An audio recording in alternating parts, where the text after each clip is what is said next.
Bom dia Instagram, bom dia YouTube, sejam muito bem-vindos a mais um dia de leitura de livro. Essa é a 41ª semana de lives consecutivas aqui no meu perfil. E lives, né? Essas lives elas ficam gravadas lá no meu canal do YouTube, no Motivada para Motivar. Então, se você estiver assistindo pelo YouTube, curte, comenta, compartilha, salva, faz tudo o que for possível, né? Para contribuir aí com o canal, esse canal que tem o intuito de levar conhecimento, de levar desenvolvimento para todo mundo que assiste. Deixa eu abrir aqui um bloquinho de notas para a gente anotar os insights de hoje. Estamos lendo o livro Comece pelo Porquê. Um livro que fala do porquê você vende, fala muito sobre empreendedorismo, sobre como vender. Muitas vezes a gente quer vender para o nosso cliente, mas a gente quer vender o que o nosso produto faz. E na verdade o cliente ele não quer isso. Ele quer o seu porquê, o porquê você faz. É isso que conecta pessoas, é isso que atrai clientes, é isso que fideliza, é isso que faz, né, surgirem aí as recomendações quando o cliente indica o nosso trabalho, o nosso produto, ok? Mas antes, como a gente faz todos os dias, nós vamos fazer a leitura do devocional, ver o que Deus tem para falar conosco, porque tanto o meu canal do YouTube quanto o meu perfil e tudo aquilo que eu faço é para o Senhor, é para a glória dele. Então, antes de colocarmos voz aqui, quem fala é ele, tanto ao meu coração quanto ao seu coração. Hoje é dia 17 de abril, e aí? O que você já fez aí em relação à sua vida pessoal, sua vida profissional?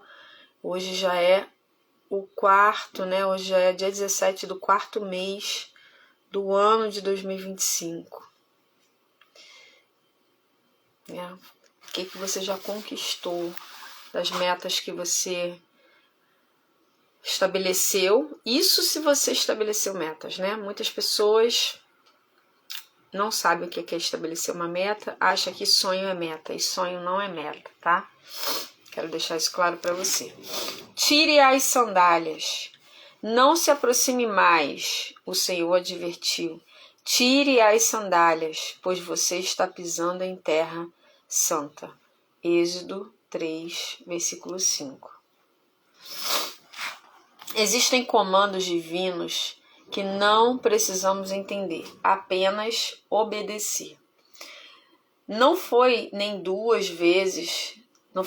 nem duas vezes, quando estava na sala da minha casa ou ministrando na igreja, escutei em meu coração o Espírito dizer. Bom dia, Val, a gente está lendo o devocional. Escutei o Espírito Santo dizer, em momentos específicos, tire as sandálias dos seus pés. Por vezes obedeci, mas em outras questionei. Será que não é coisa da minha cabeça?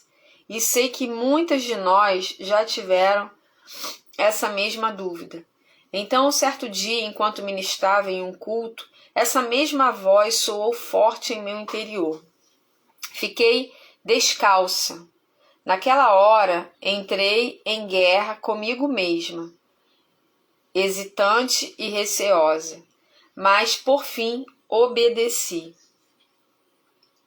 No instante em que obedecemos à voz do Senhor, Ele nos encontra. E assim aconteceu. Fiquei com os pés descalços e o Pai falou comigo. No livro de Êxodo, Moisés é convidado a tirar as sandálias antes de Deus levá-lo a um nível maior de autoridade e despertar o seu chamado. Aquilo era um sinal de respeito diante da pureza e santidade do Senhor. Contemplando a manifestação divina, Moisés teve de demonstrar humildade, vulnerabilidade e submissão ao ficar descalço. O Pai procura por pessoas assim, rendidas, obedientes e vulneráveis em sua presença, para estabelecer um novo chão sob seus pés. O convite de hoje é o mesmo que Moisés recebeu. A pergunta que surge é: você está disposta a tirar as sandálias? Então, o título de hoje do devocional é Tire as sandálias, né? Tire as sandálias para entrar na presença do Senhor. Tire as sandálias para pisar em um novo solo. Tire as sandálias para avançar. Tire as sandálias para se submeter. Tire as sandálias só para obedecer. Tire as sandálias para poder ser renovado. Então, que a gente possa guardar essa palavra hoje e entender que o Senhor tem algo grande, né, para a nossa vida. E como é uma quinta-feira que antecede a sexta-feira da paixão, que é uma sexta-feira muito impactante para as nossas vidas, né?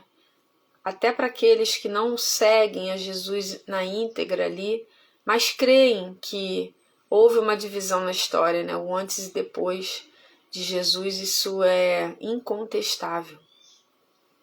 Incontestável, foi o único que dividiu a história em duas partes, o antes e o depois de Cristo. Então, é a quinta-feira que antecede a tudo que aconteceu, né? A consumação ali do plano perfeito de Deus para nos resgatar. Então, que hoje nós possamos nos entregar e tirar a sandália dos nossos pés, para que possamos, de fato, pisar em um novo chão, no chão que o Senhor tem preparado para nós. Amém? Não sei quanto a você, mas a palavra falou muito aqui ao meu coração. Tá bom, gente? Vamos lá, vamos fazer a leitura do livro. Eu já convidei. Amanhã eu não farei a live, tá? Por quê? Feriado, as pessoas querem acordar mais tarde. Eu não tenho problema quanto acordar, mas eu optei em não fazer e eu vou voltar, já conversei com a Verônica, só na outra quinta, por causa de todos esses feriados. E nós teremos aí uns dias aí de produção de conteúdo. Vamos aproveitar para fazer algumas coisas. Hoje é a parte 3, estamos na parte 3 do livro. Esse livro, se eu não me engano, deixa eu relembrar aqui, acho que ele é dividido em 6 partes.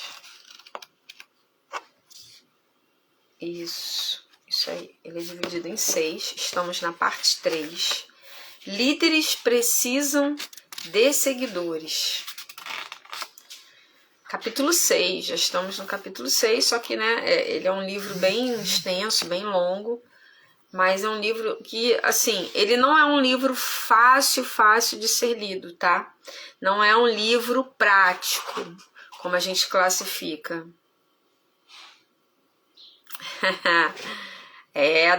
A dona aí é braba, né? Braba. Tem que entrar lá no Desafio das Brabas, da Camila Moraes. Quando surge a confiança. Então, ele, como eu estava falando, ele não é um livro tão prático assim de ser lido, mas também não é tão complexo, tá? Por ser um livro um pouquinho mais extenso, eu acho que é o livro que o maior até agora que a gente leu. Ele tem 240 páginas. Não, tirando os agradecimentos, 236 páginas, tá? Então é o maiorzinho, né, que a gente conseguiu ler. O livro maior que eu já li, gente, é um livro que eu ganhei na imersão que eu fiz de inteligência emocional, do método CIS, e todos os inscritos ganharam esse livro. Um livro maravilhoso do coaching. 700 páginas. Ele tá ali. Próxima live eu coloco ele aqui tá? Mas vamos lá. Quando surge a confiança? Dizer que a maioria dos funcionários da empresa se sentia constrangida ao trabalhar seria pouco. Não era segredo que se sentiam maltratados. E se uma empresa maltrata seu pessoal, imagina como os funcionários tratam os clientes. Então, é um ciclo, né? Eu lembro quando eu era criança, minha irmã estudava. Eu já estudava, mas eu lembro que tinha um livro lá na minha casa, que era da minha irmã, não sei acho que era um livro de literatura, alguma coisa assim. E tinha uma imagem assim, o pai brigando com a mãe brigando com uma filha, a jovem brigando com... eu sei que tinha até uma empregada, mas eu não lembro qual é a ordem da empregada. Mas vamos pensar assim, era assim, o pai brigando com a mãe brigando com a filha brigando com o irmão mais novo, e o irmão mais novo não tinha com quem brigar, ele chutava o gato. Então era assim, por causa de um desequilíbrio emocional, ia se tornando uma cadeia, um ciclo, né? E a mesma coisa aqui, empresas que maltratam os funcionários, empresas que não prezam pelos seus funcionários, empresas que não pensam na qualidade de vida dos seus funcionários, porque existem empresas que infelizmente têm a visão assim, não, eu já pago o salário, todo o resto é problema dele. Só que quando existe uma empresa que se preocupa com as condições, né, emocionais, que quer proporcionar um mínimo de conforto para os seus funcionários, isso vai refletir no atendimento ao cliente. Por quê? Porque um funcionário satisfeito, ele atende com satisfação. E um cliente sendo atendido com satisfação vai gerar mais faturamento da empresa. Olha, da mesma forma que algo negativo é feito em ciclos, o positivo também. Então, por que a gente não escolhe fazer o bem? Então, aqui, ó. E se uma empresa maltrata seu pessoal, imagina como os funcionários tratam os clientes. A bola de neve segue montanha abaixo. E se você estiver lá na base, recebe todo o impacto. E em uma empresa, essa pessoa geralmente é o cliente. Durante a década de 1980, Maxi, para com isso, era assim na Continental Airlines, que é o exemplo que ele está usando das companhias aéreas, tá? Ora ele usa as companhias aéreas, ora ele usa a Apple, e a Dell e outras. Considerada a pior companhia na área aérea, em atividade. Consegui perceber qual era o maior problema no momento em que entrei pela porta em fevereiro de 1994, escreveu Gordon Bewune em From Worst to First, do pior ao melhor. O relato em primeira mão sobre a virada da Continental por seu CEO. Era um lugar deprimente de se trabalhar. Os funcionários eram grosseiros com os clientes, grosseiros uns com os outros e tinham vergonha da companhia. Não se pode ter um bom produto sem pessoas que gostem de vir trabalhar, simplesmente não dá, declara ele. Herbert Keller, o presidente da Southwest, durante 20 anos era considerado um herege por postular a noção de que é responsabilidade da companhia zelar em primeiro lugar por seus funcionários. Então ele era considerado um herege, olha só, porque ele pensava fora da caixa, porque ele pensava diferente, porque ele estava na contramão das outras companhias aéreas. Funcionários satisfeitos garantem clientes satisfeitos, defendia ele. E clientes satisfeitos garantem acionistas satisfeitos. Nessa ordem, felizmente, Bethune compartilhava essa herética crença. Alguns poderiam alegar que o motivo para a cultura reinante da Continental ser tão tóxica era o fato de a companhia estar em dificuldades. Eles diriam que para um executivo é difícil se concentrar em qualquer outra coisa além de sobrevivência quando uma companhia enfrenta tempos difíceis. E aí eu quero abrir um parênteses aqui, porque isso acontece com a gente também. Deixa eu só sublinhar isso aqui. Funcionários satisfeitos garantem clientes satisfeitos. E clientes satisfeitos garantem acionistas satisfeitos. Acionistas são o quê? Pessoas, parceiros que vão, sócios, pessoas que vão investir junto com você nessa companhia, tá? Então eu quero abrir um parênteses aqui, deixa eu ver se eu me acho aqui. Ah, tá.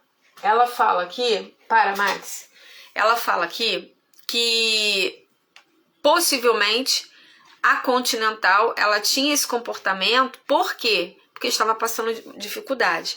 E muitas vezes nós que somos empreendedores, nós temos os nossos altos e baixos, muitas vezes muitos baixos, e aí a gente está passando essa dificuldade também, a dificuldade financeira de não conseguir arcar com os nossos compromissos.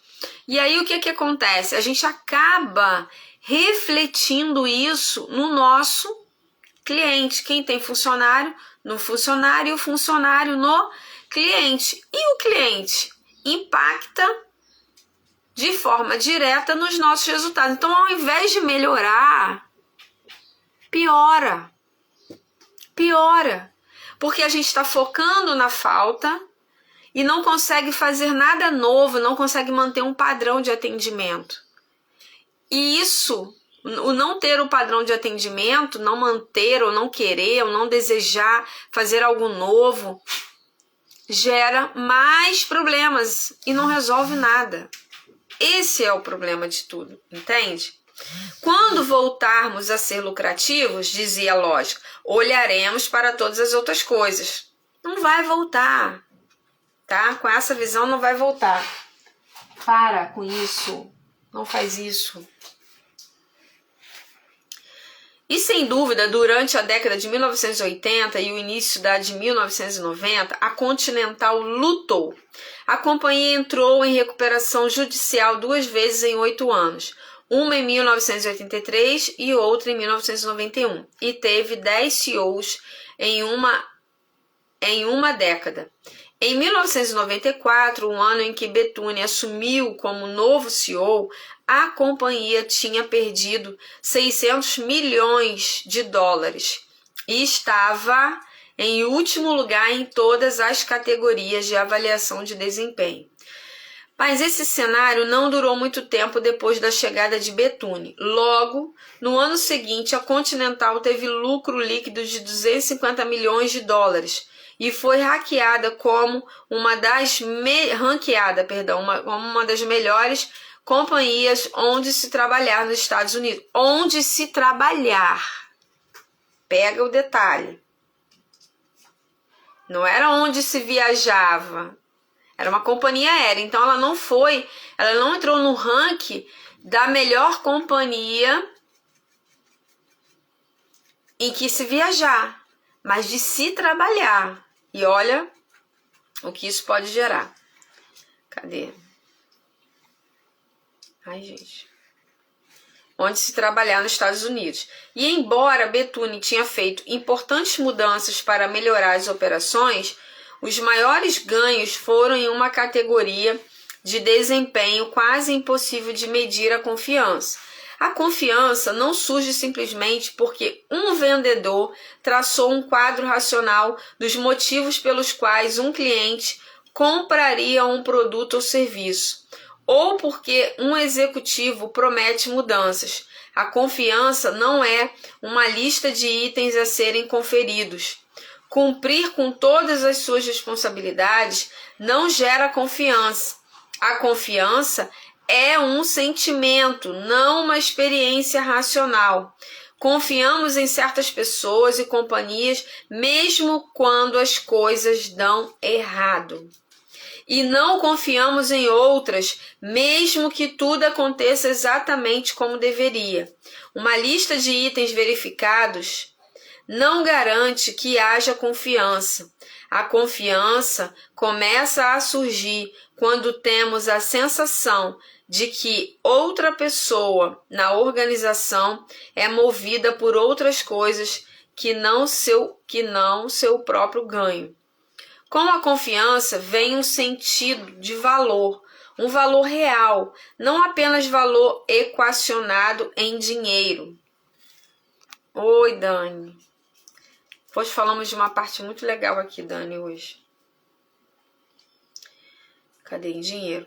Valor, por definição, é a transmissão de confiança. Você não pode convencer alguém de que tem valor, assim como não pode convencer alguém a confiar em você. Você tem que conquistar a confiança. Gente, confiança você precisa conquistar, comunicando e demonstrando que compartilha os mesmos valores e crenças.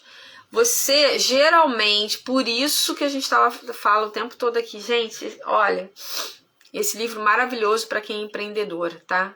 Maravilhoso. Eu recomendo. Eu não sabia que era tão voltado assim para essa questão administrativa, para essa questão de empreender, para essa questão de cliente. Eu não sabia, eu não tinha uma noção desse livro. Ele estava na minha lista para o TCC 2, né? Mas aí, como na época eu não consegui, então eu substituí por um outro, que eu nem lembro qual é agora, que a gente tinha a opção ou um ou outro, tá? Então, assim, um livro maravilhoso. Recomendo aqui para todo mundo que é empreendedor, que quer alavancar aí as vendas aí. Então, a confiança, ela é conquistada. Ela é conquistada. Você tem que falar sobre seu porquê e demonstrá-lo com o que você faz. Reiterando um porquê é só uma crença. Como são as ações que adotamos para realizar essa crença? E os OKs são os resultados dessas ações. Então, preste atenção. Para simplificar aqui, o porquê, ele é a crença. O que é a ação dessa crença. É essa crença em ação. E o que é o resultado da crença em ação. É isso. Aqui é a minha simplificação, tá? Vou até escrever isso aqui. Anota aí.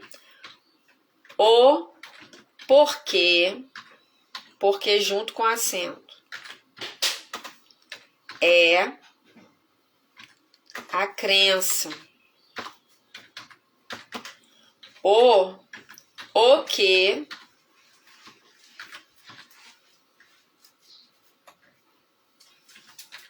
é a ação. E o que, aliás, não, gente, peraí, volta. O porquê é a crença, o como é a ação, o como. Preste atenção, vou repetir, para você anotar aí. O porquê é a crença. O porquê é a crença. O que é Ai, peraí, me ajuda. Cadê Verônica? Verônica me ajuda. O porquê é a crença. O como, agora foi. O como é a ação. Vou escrever aqui. Peraí. Fica mais fácil.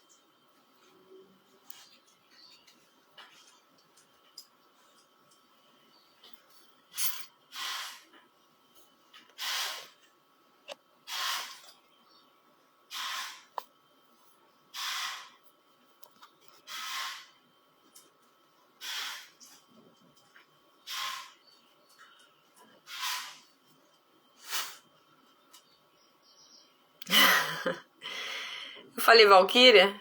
Verônica. Verônica que ajuda. Você também ajuda, né? Você sempre escreve. Ó, o porquê é a crença. O como é a ação. E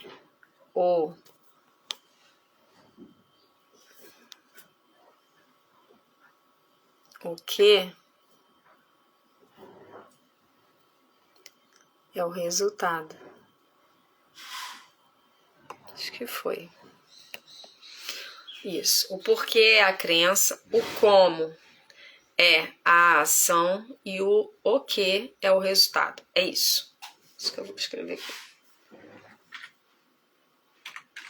Quero escrever maiúsculo para ficar em destaque aqui.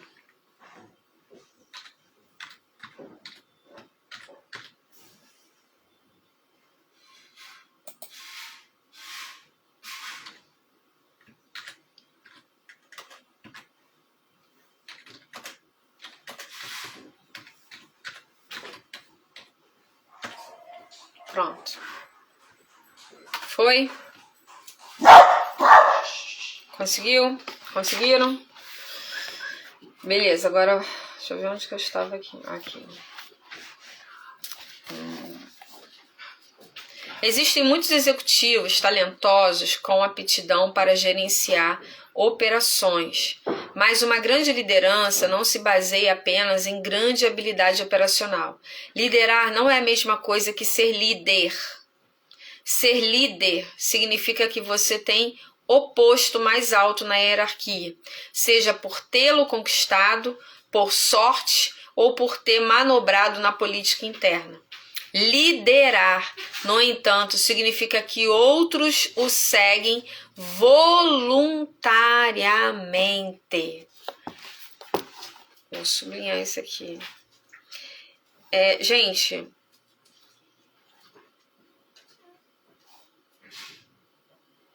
eu vou falar algo para vocês. Depois eu acho que eu vou ter que ler esse livro de novo para poder fazer o que eu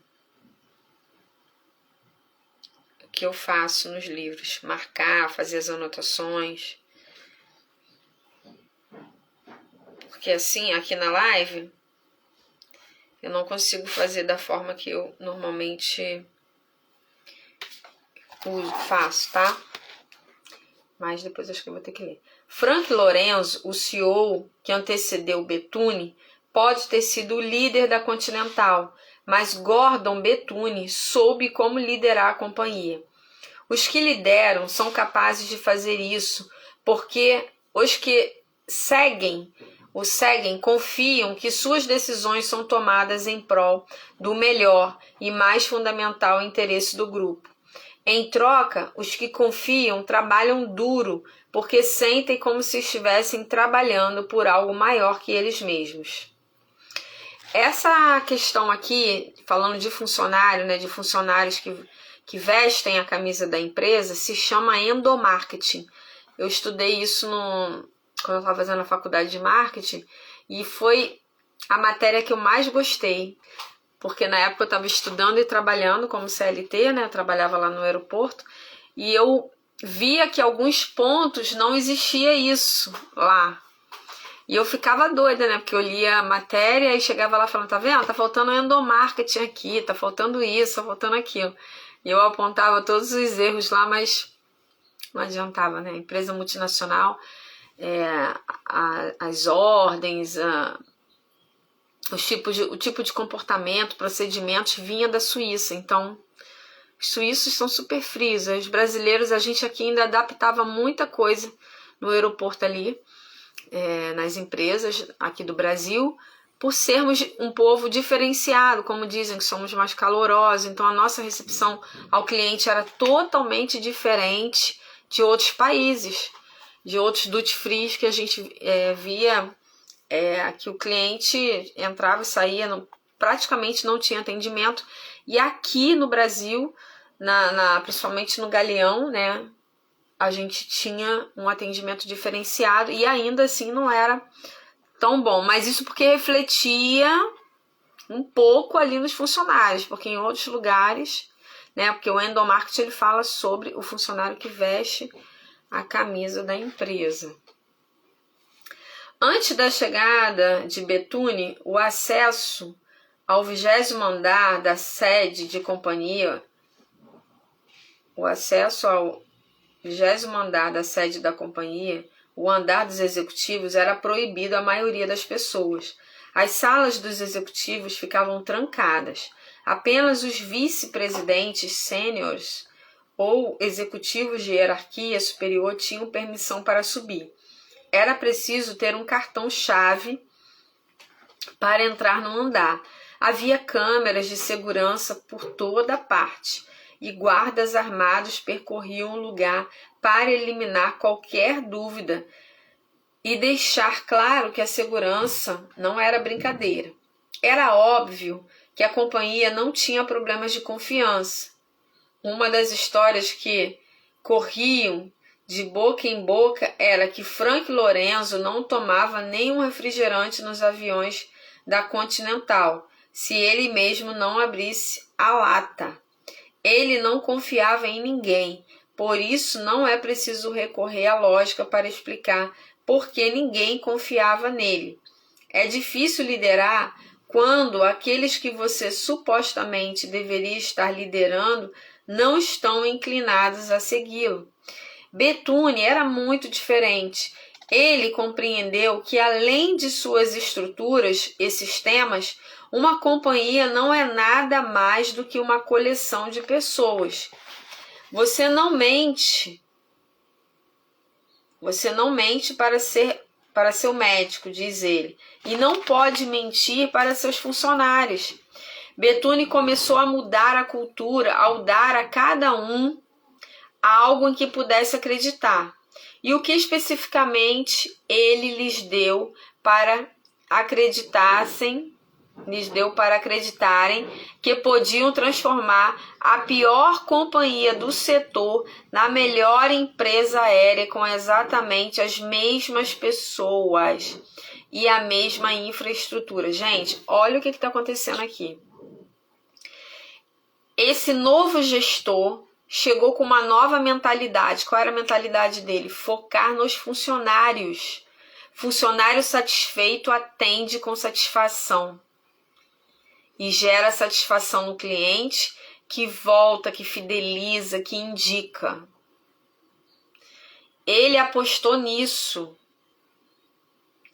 Na faculdade, eu tive um companheiro de quarto chamado Howard, esse nome aqui eu consigo não, Howard, hoje um advogado em Chicago. Howard aprendera desde pequeno algo sobre um desejo humano muito simples.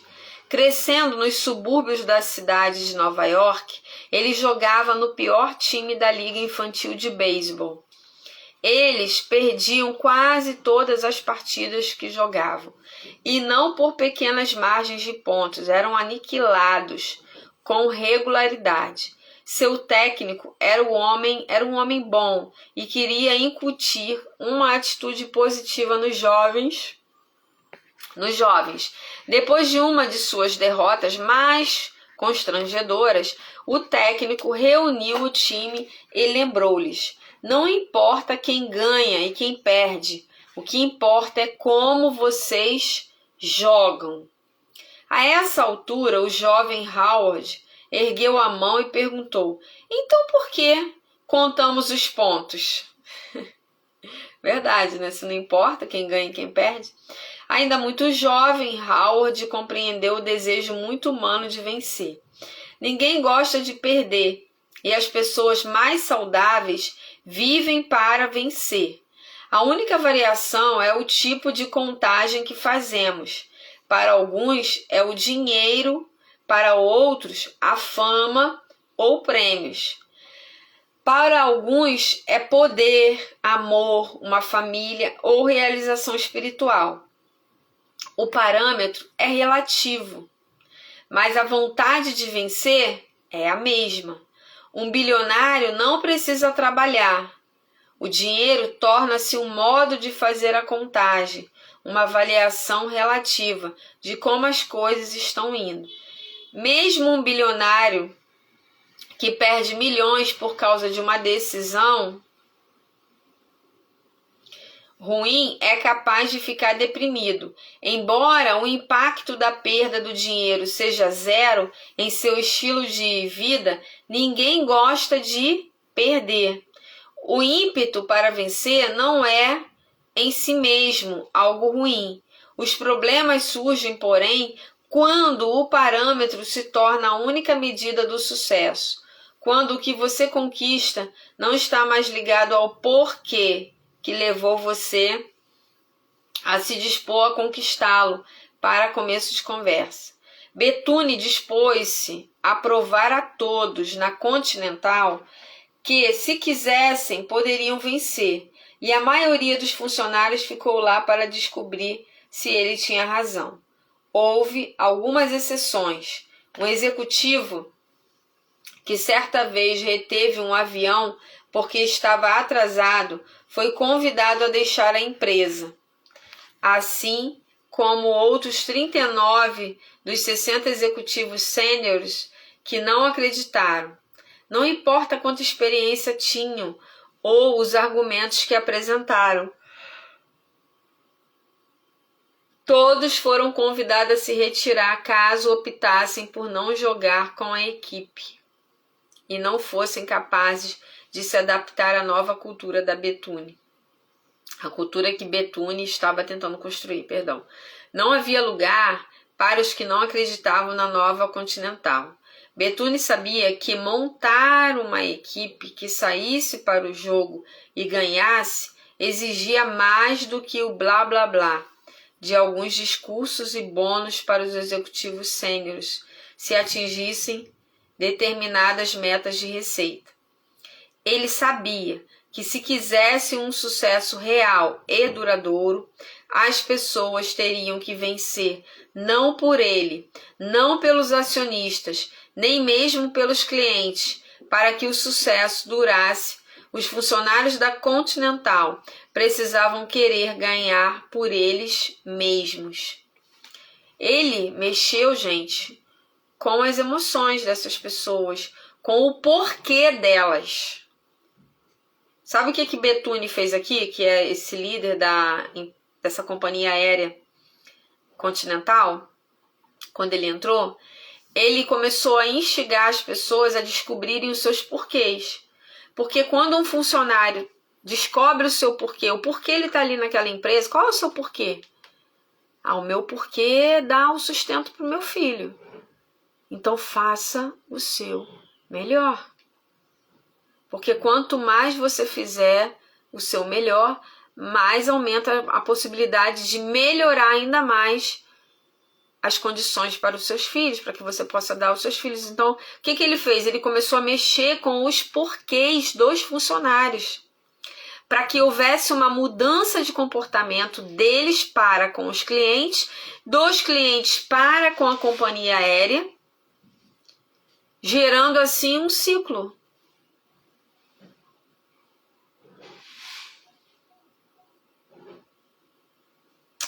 Tudo que o Bethune falava era em termos de como isso beneficiaria os funcionários. Em vez de lhes dizer que mantivessem os aviões limpos para os clientes, ele salientava algo mais óbvio.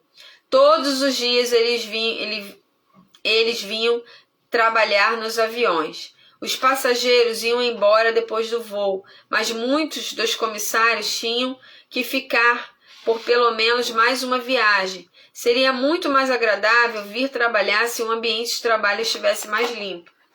Bethune também removeu todas as medidas de segurança no 20º andar e instituiu uma política de portas abertas. Ele se tornou incrivelmente acessível. Líderes. Nós somos líderes. Ah, Sandra, mas eu trabalho sozinha, eu não tenho funcionário. Mas você lidera os seus clientes. Os seus clientes compram de você porque você é a fulana. Não pelo que você vende, é pelo que você emprega, pelo que você transmite, pelo que você passa, por quem você é. Eles compram, eles confiam em você, as pessoas que adquirem a minha mentoria, elas vêm porque eu gero confiança, relacionamento, cuidado, zelo. A minha entrega é sempre maior do que o prometido. Tem pessoas, gente, que eu tô conversando há muito tempo e agora que elas compraram algo de mim. Porque é relacionamento. Algumas não, já confiam, já fazem sessão, já querem fazer a mentoria, já entram para aquilo que eu proponho fazer, o desafio, os cafés, as palestras. A pessoa já entra, porque ela é assim, é o jeito dela, ela toma decisões mais rápidas. Mas pessoas estáveis, conformes, elas demoram a tomar decisões, porque é necessário ser gerado nelas uma confiança. Se elas não confiam, elas não compram. Elas não compram. E a gente precisa aprender a trabalhar com os 4 tipos de perfis. Os que compram rápido, os que tomam decisão por impulso, por emoção, os que querem status, não, eu quero isso porque vai fazer bem para mim, não tô nem aí para quem me vendeu, não criam relacionamento, mas tem aqueles que gostam de criar relacionamento. Vai lá, vai com Deus. Tá? Vai entregar muitos hoje, hein? Bethune se concentrou nas coisas que sabia serem importantes.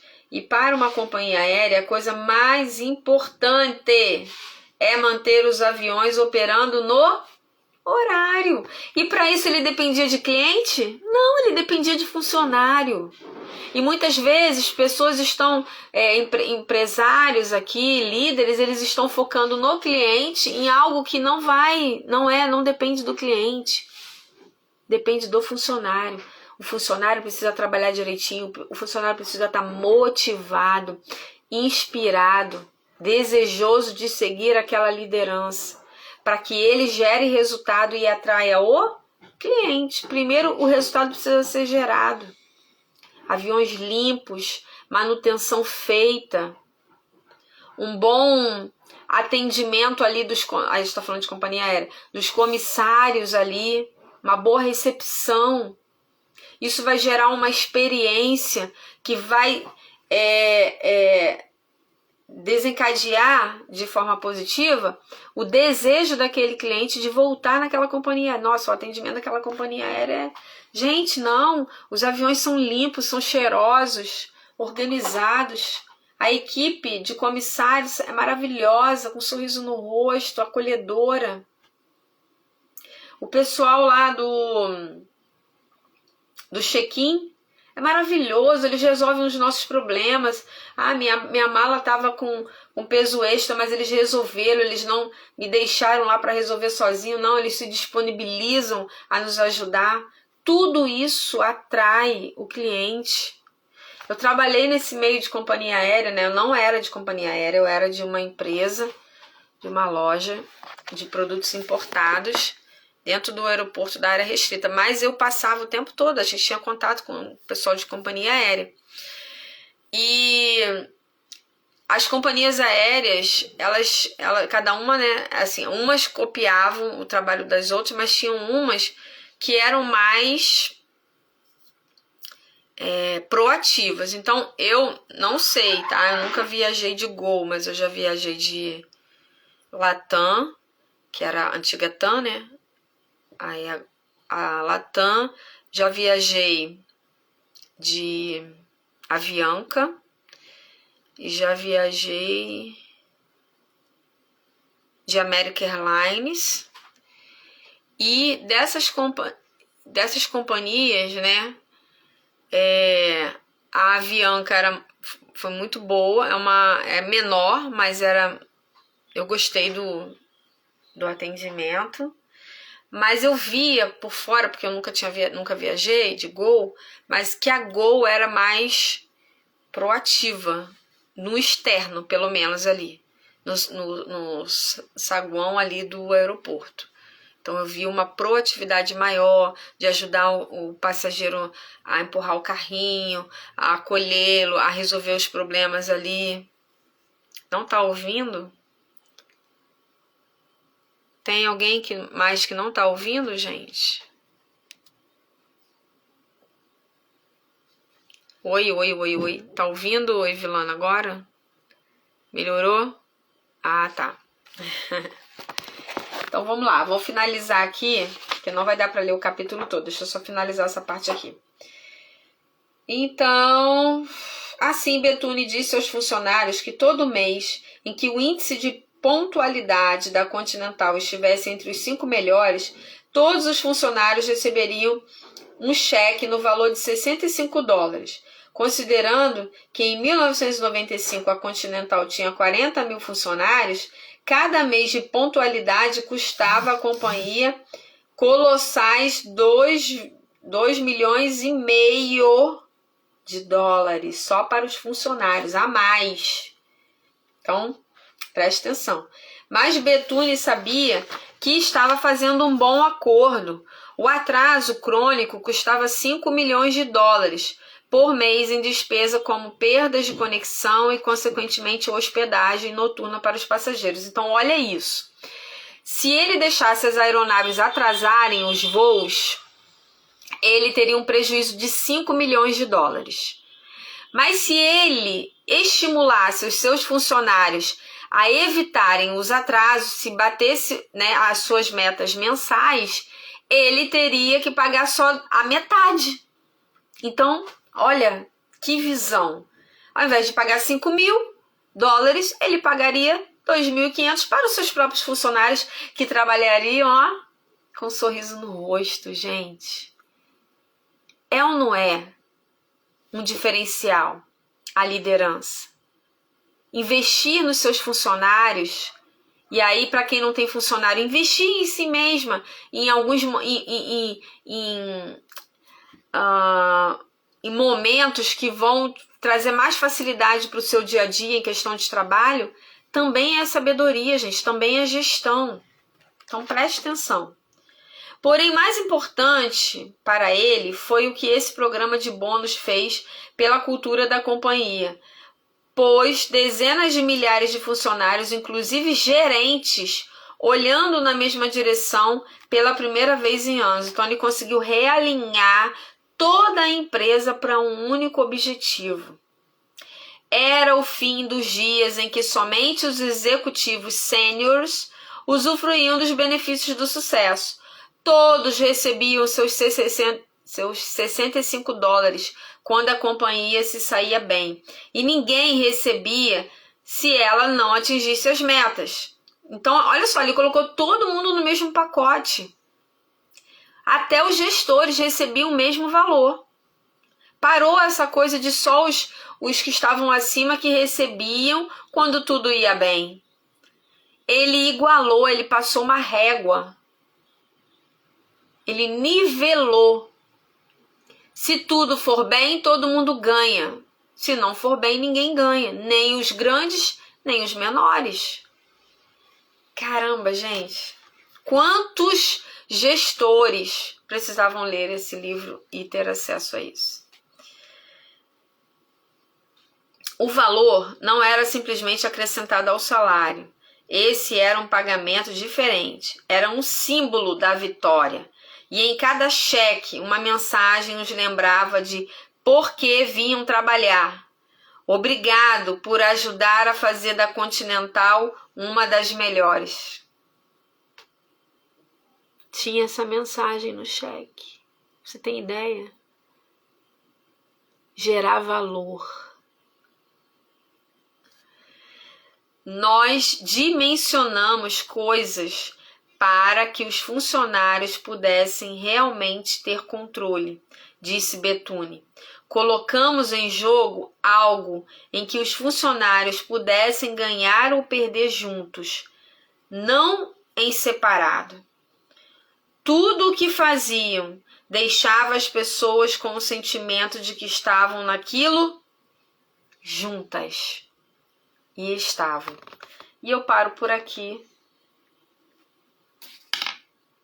assim, maravilhada com a leitura de hoje. Não sei vocês, mas isso aqui é um divisor de águas. Eu acho que todo gestor deveria ler esse livro extraordinário.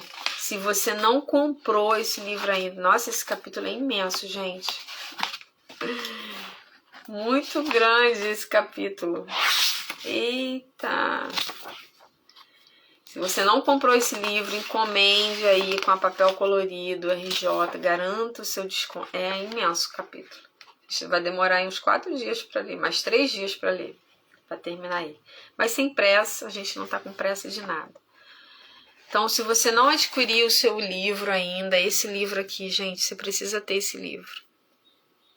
Compre com a papel colorido RJ, com desconto aqui de quem me segue. 15% no dinheiro e no Pix e 10% no cartão. Combine com a Verônica, porque toda terça-feira ela está no centro de Nova Iguaçu, ali próximo ao Banco do Brasil e o Bradesco. Então você consegue pegar lá o livro com ela. Ok? Esse e outros livros, tá, gente? E artigos de papelaria também. Ok? Vamos tirar o nosso print. Eu vou voltar com a live, gente, só na outra quinta, por causa desse monte de feriado. E aí, senão, né, eu me desgasto aqui e acaba não tendo... Assim, o Instagram já não tá entregando muito, né? Mas, ó, eu mandei para várias pessoas o aviãozinho. Mas tem acontecido a semana toda falha no envio. Não sei o que é, mas vamos lá. Peraí. Ai, gente, peraí.